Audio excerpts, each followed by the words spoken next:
Welcome to the channel. My name's Stu and this is a story about returning to play electric guitar after putting it down nearly 40 years ago and the lessons learned to get up to speed with the many changes in the music industry when looking to purchase guitars, amps and pedals.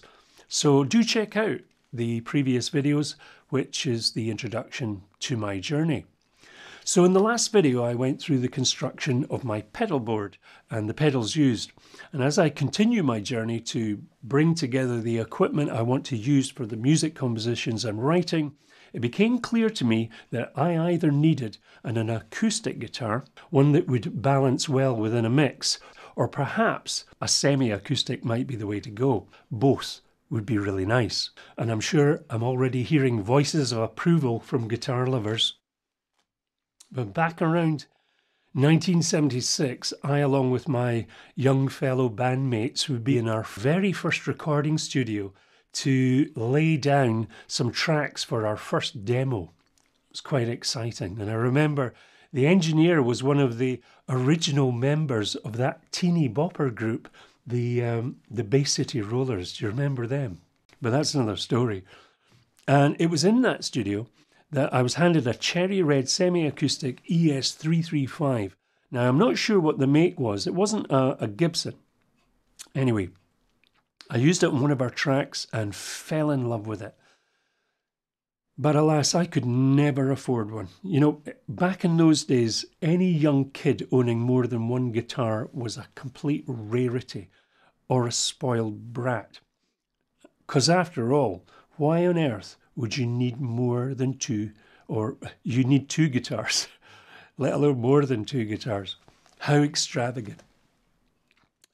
So, if you're a regular follower of this journey, and if not, then get back to video number 1 and grab a coffee and work your way through and enjoy. Now, I'm sure you've guessed, it's back to the internet again, and after much investigation looking at semi-acoustic guitar offerings from a range of manufacturers, I decided on Gibson. Because they're the best? Certainly not. I did have my eyes on one or two other manufacturers with their guitar models that had beautiful tone, but my decisions to purchase certain products are varied, and that in itself is a whole new conversation. And it's tied in with resale values and other reasons. So comment below if that topic interests you and we can have a chat about that. So I chose Gibson because I really liked the baby version of the ES 335 model, that being the ES 339, which was first introduced in 2007. Very nice in the cherry red or blueberry burst in figured maple. Now, in my searches, and yes, there are some really nice semi-acoustics out there, but it's just part of my many years of dealing with production, film studio equipment, that there is an element of resales in my thinking. And to that end, love them or hate them, Gibson generally has good resale value over other manufacturers. So what did I do? Well, after a lot of searching, I managed to procure the guitar my wife said she loved the look of. And if your wife gives you the thumbs up for another guitar to come into the house, it's time to put that purchase order in right away before she changes her mind.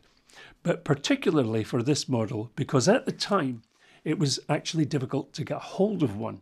The fallout from the COVID pandemic was now beginning to show the cracks within manufacturing and shipping. And of course, guitar sales were going through the roof, and various models like this one were becoming scarce.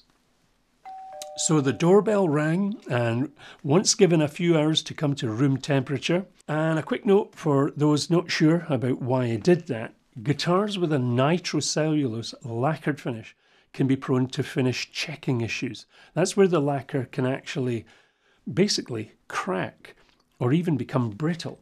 So acclimatization is a prudent thing to do, particularly for a new guitar.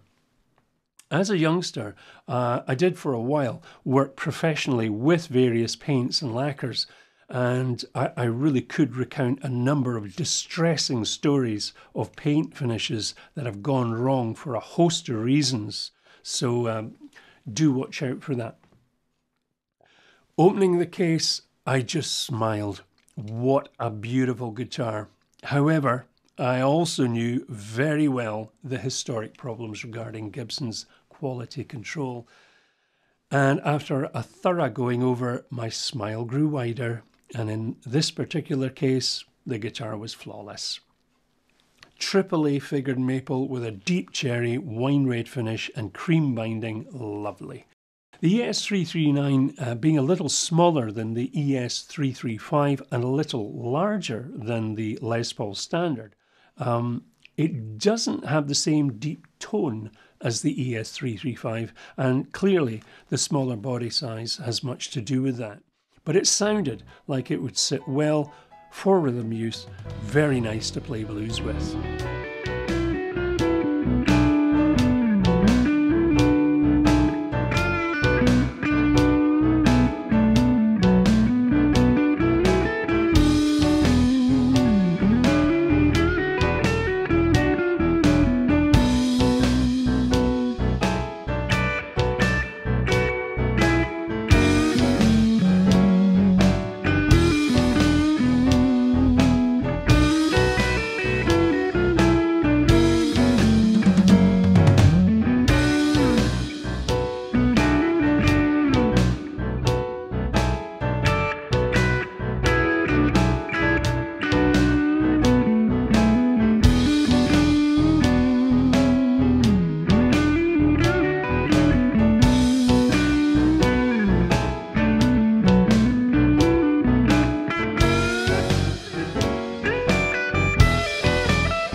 So after playing the guitar for a few weeks, I really missed not having a tremolo, and so began my internet search for a tremolo that would not damage the guitar. Now, the last time I fitted a non-damaging trem to a guitar was in the last of my gigging recording days around 1983, and here you can see a very rare picture, and that's because I destroyed hundreds of old photographs of my rock band days, and that's definitely another story.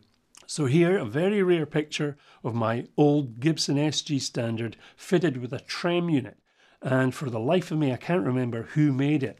But another wee aside, you might just make out the XLR connector socket. And as I've mentioned previously, many players would often customize their guitars in all kinds of ways.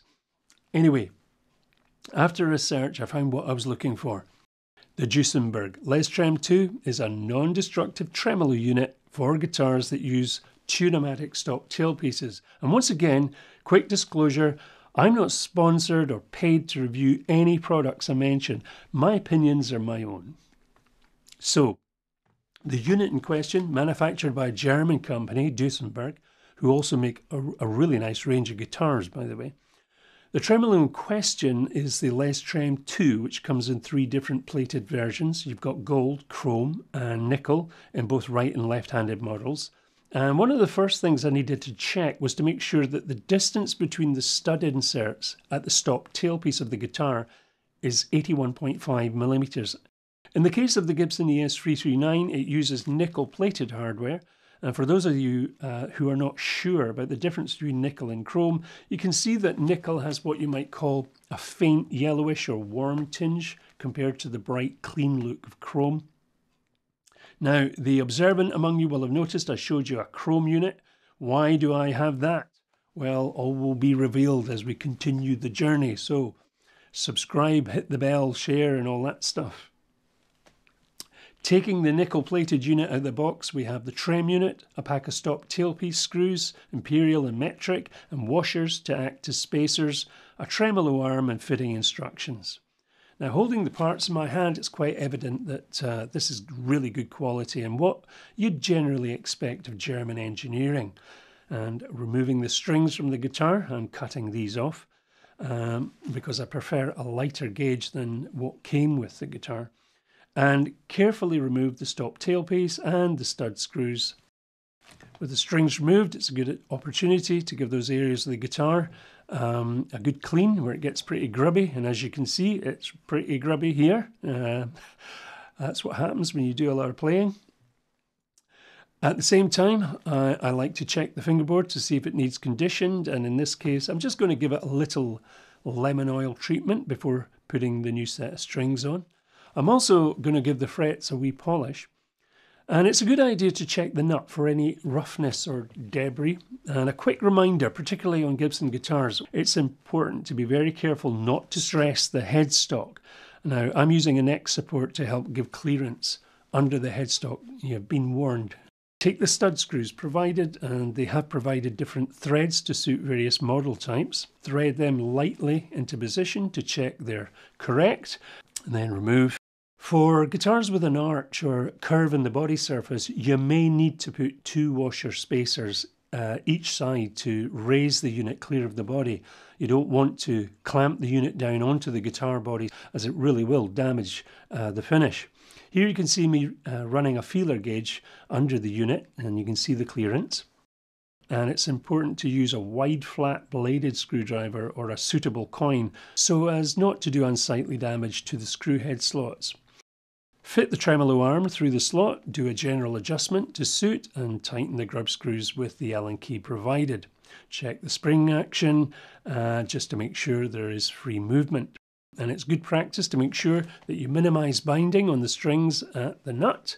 Here I'm using a product called Nut Sauce, which is a formulated lubricant. Restring the guitar. In this case I'm using Ernie Ball Super Slinky. In some cases, it may be necessary to replace the existing bridge of the guitar with a suitable roller bridge if you experience string binding issues when using the tremolo. And here you can see this bridge moving back and forth with the tremolo in use. And while that looks a bit odd, it actually works because of the movement of the bridge on the studs. If this was rigid, the application of the nut sauce would be needed, but you may end up with string binding, but more on that later. After a few minutes of string stretching and tremolo bending, we're ready to try out the Duesenberg Les Trem II. Some care needs to be taken because the metal end of the arm, if depressed with force all the way down, will definitely start to mark the pick guard. Now, another question is, will the guitar fit in its case? Yes, it does, and by folding the arm towards the rear of the guitar, the case lid closes without any undue pressure. Although it may be wise just to place a piece of thick cloth between the arm and the body if you're transporting the case where there might be a risk of pressure applied to the case lid. You can, of course, just slacken the grub screws and take the arm off if you prefer. So to finish, I'll play a few chords to let you hear the different responses to a given tremolo action.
So there you have it, the Duesenberg Les Trem II on a Gibson ES 339, simple and effective.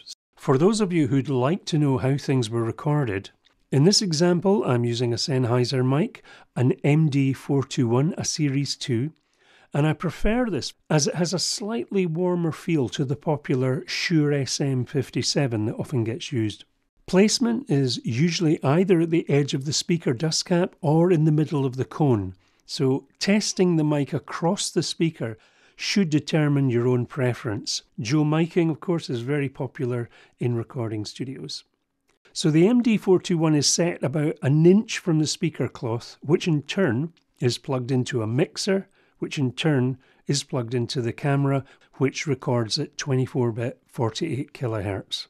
To add room tone to the recording, I use my vocal broadcast mic. It's a Sennheiser MKH50, which has a slightly warmer feel, and that's just pointed up towards the ceiling. So, to answer some common questions about the Les Trem II. Are these units expensive? As far as tremolo units go, and given the quality of the engineering, they were relatively inexpensive, but in recent times, best to check today's prices, as they are a lot more expensive, as is most things now. Now, if you do need to add a quality roller bridge, this will of course add further cost. What about tuning issues? Particularly as you can see the bridge on this 339 moving back and forth. Well, I've given this guitar a fair amount of whammy bar use, and the tuning holds up pretty well. It can stick, but yank the bar and it's back in tune. What I would say is I had to really bed the strings in with a fair bit of bending over a couple of days, and at times I would find that some of the strings would bind, and notably the G string would go flat or sharp. If you had a more aggressive approach, I think you may run into tuning issues that could become irritating, and you should comment below if you've got experience of using these. So that brings us to question 3. Do you need a roller bridge? Well, I only use this type of guitar for certain musical styles, and the tremolo is fairly sparingly used. So personally, I won't be fitting a roller bridge. I've read of others who have, and the conclusions tend to differ. Once again, it's going to depend on your guitar and on the way you play and the kind of music that you need to play to. What about changes in tone? Well, if there's been any change, then I haven't noticed. And in regard to sustain, has this been affected? Once again, as far as I can remember, I haven't noticed. So given the type of guitar this is, you might ask, why the Duesenberg and not a Bigsby? Well, I personally really like the classic look of the Bigsby units. You can certainly get a Bigsby unit for these guitars that are non-destructive. In other words, there's no need for drilling holes or permanent fixings. The Bigsby does take longer to set up, restrings can be fiddlier, and unlike the Les Trem II, you'd be limited in regard to swapping the unit over to a different guitar model, which may or may not be important to you. Are there any perceived design issues? Well, at the time of filming this version, I can't really think of anything that they could have done or they could do to make it really any better from my point of view. I think some users would have liked a choice of tremolo bar design to choose from, and perhaps an easier way of adjusting the arm tension, but like many things, some folks just adapt their playing style when using something different from what they're normally used to. In a future video, I will be taking the chrome-plated Duesenberg. I briefly showed it earlier and fitted it to something very different. Something, as a young guitar player, I never thought I would ever own. So stay tuned. So there you have it, the ES339. It's a great addition to the studio, and I'm already at work using it for various compositions. And if I had any remarks about the guitar, it would probably be regarding the humbucker classic pickups. I'm not sure about them. They're definitely not my favourite. And remember that pick of the SG? I can't remember the year of that guitar. It was quite old. It had two classic Gibson humbuckers, and I replaced the bridge pickup with a DiMarzio distortion, which I much preferred back in those days. So will I change the 339's pickups? Not sure. As I have other guitars, stay tuned for upcoming videos that can give me a variety of tonal choices. So the jury's out on this at the moment. I have seen others fit slightly hotter style pickups, but I think that's because their 339 is their main guitar of choice, and they're looking to get a specific sound and feel from their main guitar. So, as my journey continues, I mentioned previously that while the Fender Twin Reverb Tone Master meets the needs in one area, I need something that can produce an overdriven valve tone at manageable levels without the need to use pedals. And you guessed it, back to the internet and a ton of research. If you like the content, then subscribing and hitting the usual buttons is much appreciated. And until next time, the journey continues, so take care.